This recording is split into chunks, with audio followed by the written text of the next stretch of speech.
ഇന്ത്യയിലെ പ്രതിപക്ഷ പാർട്ടികൾ അതിൻ്റെ നേതാക്കന്മാർ ഉൾപ്പെടെയുള്ളവരെ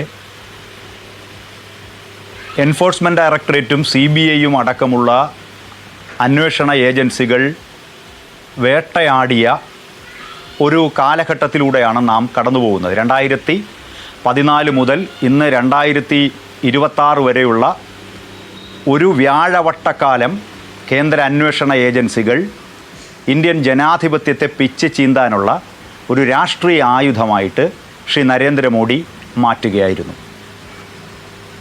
ഇന്ത്യയിലെ പ്രധാനപ്പെട്ട രാഷ്ട്രീയ പാർട്ടികളുടെ നേതാക്കന്മാരെ, BJP ഇതര സംസ്ഥാനങ്ങളിലെ മുഖ്യമന്ത്രിമാരെ, മന്ത്രിമാരെ വേട്ടയാടാനും പല സംസ്ഥാനങ്ങളിലും, ബംഗാൾ ഉൾപ്പെടെയുള്ള സംസ്ഥാനങ്ങളിൽ പ്രതിപക്ഷ പാർട്ടി നേതാക്കന്മാരെ BJPയുടെ വരുതിയിൽ കൊണ്ടുവരാനും ഹീനമായ ശ്രമമാണ് രാജ്യത്ത് അരങ്ങേറിയത്. അതിൻ്റെ തുടർച്ചയിലാണ് ഇടതുപക്ഷ പ്രസ്ഥാനത്തിൻ്റെ CPIMൻ്റെ ഇന്ത്യയിലെ ഏറ്റവും പ്രമുഖനായ നേതാവ്, കേരളത്തിൻ്റെ മുൻ മുഖ്യമന്ത്രി ശ്രീ പിണറായി വിജയൻ്റെ വീട്ടിലേക്ക് നടന്ന റെയ്ഡും തുടർ നടപടികളും. ഇപ്പോൾ ഇന്ന് ശ്രീ VD സതീശൻ്റെ പത്രസമ്മേളനം ഞാൻ ശ്രദ്ധിക്കുകയുണ്ടായി. എങ്ങനെയാണ് എൻഫോഴ്സ്മെൻറ്റ് ഡയറക്ടറേറ്റിൻ്റെ ഒരു സ്പോക്ക് പേഴ്സണായി ഒരു BJP ഇതര മുഖ്യമന്ത്രി മാറുന്നത് എന്ന ഹീനമായ ഒരു കാഴ്ചയാണ് ശ്രീ വേണു ഞാൻ കണ്ടത്. ഞാൻ എൻ്റെ പദപ്രയോഗങ്ങളിൽ അല്പം പിന്നെ അങ്ങ് ശ്രദ്ധിക്കുന്നുണ്ടാവും. ഞാൻ ബോധപൂർവം തന്നെ അത് പറയുന്നതാണ്. എന്താണ് നമ്മുടെ സംസ്ഥാനത്ത് നടന്നിട്ടുള്ളത്? ഇന്നത്തെ അദ്ദേഹത്തിൻ്റെ സ്റ്റേറ്റ്മെൻറ്റ് നിങ്ങൾ കണ്ടല്ലോ. ഇവിടെ നടന്ന ചില പ്രശ്നങ്ങളെ സംബന്ധിച്ച് അദ്ദേഹം പറഞ്ഞല്ലോ.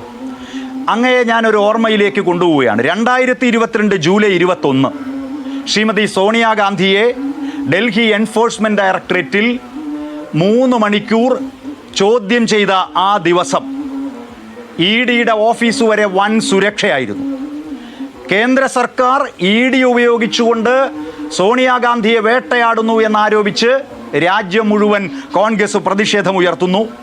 പാർലമെൻ്ററി നടപടികൾ ബഹിഷ്കരിക്കുന്നു. ഞാനിത് പറയുന്നത് ഇന്ന് EDക്ക് വേണ്ടി ശ്രീ VD സതീശൻ നടത്തിയ സ്റ്റേറ്റ്മെൻറ്റിനെ ചേർത്ത് വായിക്കണം. പാർലമെൻറ്റ് നടപടികൾ ബഹിഷ്കരിച്ചു. തെരുവിൽ വ്യാപകാക്രമ സംഭവങ്ങൾ ഉണ്ടായി.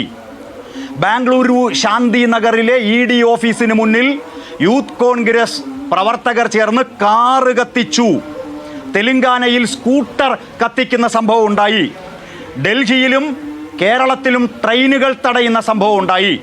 ബോംബെ, ചണ്ഡീഗഡ്, പട്ന, നാഗ്പൂർ, ഡെറാഡൂൺ, ഗുവാഹത്തി, ഹൈദരാബാദ് ശക്തമായ പ്രതിഷേധങ്ങളും അക്രമങ്ങളും നമ്മുടെ രാജ്യത്തുണ്ടായി.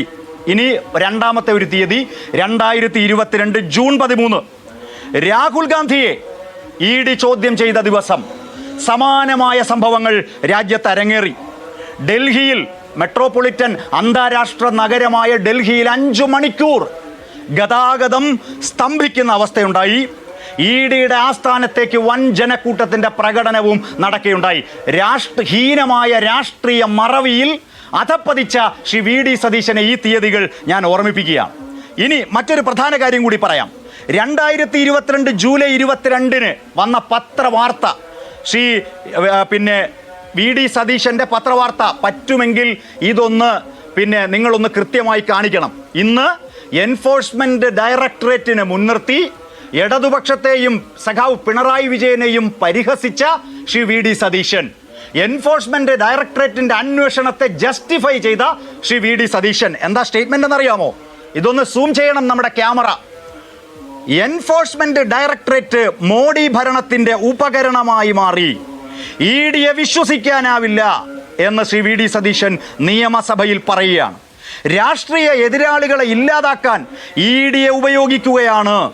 രാജ്യത്തെ പ്രതിപക്ഷ പാർട്ടികളെല്ലാം EDയുടെ പ്രവർത്തനത്തിൽ വിമർശനം ഉന്നയിക്കുന്നുണ്ട് എന്ന് 2022 ജൂലൈ മാസം 13 തീയതി പ്രസ്താവന നിയമസഭയിൽ പുറപ്പെടുവിച്ചയാളാണ് ശ്രീ VD സതീശൻ. എന്നാൽ ഇന്ന് അദ്ദേഹം എടുത്ത നിലപാട് ഇന്ത്യയിലെ പ്രമുഖമായ ഒരു രാഷ്ട്രീയ പാർട്ടിയുടെ നേതാവിനെ, മുൻ മുഖ്യമന്ത്രിയെ അദ്ദേഹത്തിൻ്റെ വസതിയിലേക്ക് കടന്നു കയറി റെയ്ഡ് നടത്തിയ EDയെ ഒന്ന് അപലപിക്കാനോ ഒന്ന് എതിർക്കാനോ അദ്ദേഹം തയ്യാറാവണ്ട. പക്ഷേ ED നീതീകരിക്കുന്ന പത്രസമ്മേളനമായി അദ്ദേഹത്തിൻ്റെ പത്രസമ്മേളനം മാറുകയുണ്ടായി. ശരി, ശ്രീ പി ശ്യാംരാജ്, ഇവിടെ ഇപ്പോൾ